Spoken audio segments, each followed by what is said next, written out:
Leo nataka nifanye challenge moja ya kumpigia mwanangu Steve. Nimjaribu, je, ni mwanangu kweli au ni unafiki tu wa kushuti? Nataka nimwambie nikope hela hapa na mrudishia muda si mrefu. Nataka nimsikie tu reaction yake.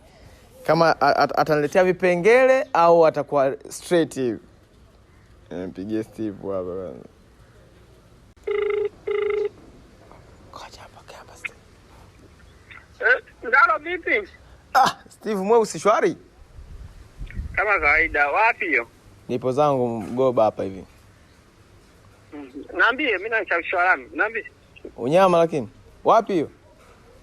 Naelekea Shawalami. Ngoja nitakupigia. Ngoja kwanza sikia. Ngoja kwanza acha ujinga sikia. Kuna issue moja hapa muhimu. Kuna sehemu nipo mwanangu hapa sawa sawa. Sasa kuna ujinga mmoja umetokea hapa, inabidi ni usolve chap hapa.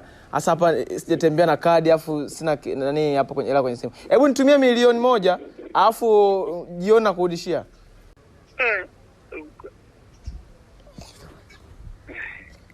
Steve nini? Sana kutumia kina kwa nini nataka kufanyia nini mangu milioni yote? Unafanya nini sasa? Sawa, ngwana kutumia lakini sasa sikia. Fanyia kitu cha maana ndugu yangu. Sasa hivi yangu Januari ndalo unajua tumia hela vizuri. Haya shauri yako. Steve, wewe juzi unapata hela tu sana kutumia. Wasikia, mbona mimi nakutumia hadi milioni 3 na sikupi maelekezo hayo? Ndio nimekataa. Sasa hapo nasababisha nikutumie sasa na kutumia.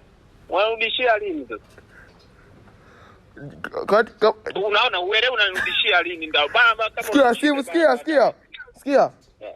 Jioni mimi nakurudishia. Yaani kama sio naenda kuwekea. Kama sio jioni ni kesho asubuhi. Nimefeli sana kesho kutwa. Unatumia hela vibaki noma. Wanawekea?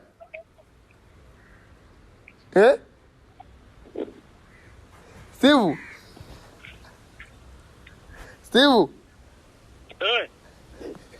Mbona ongea mtandao?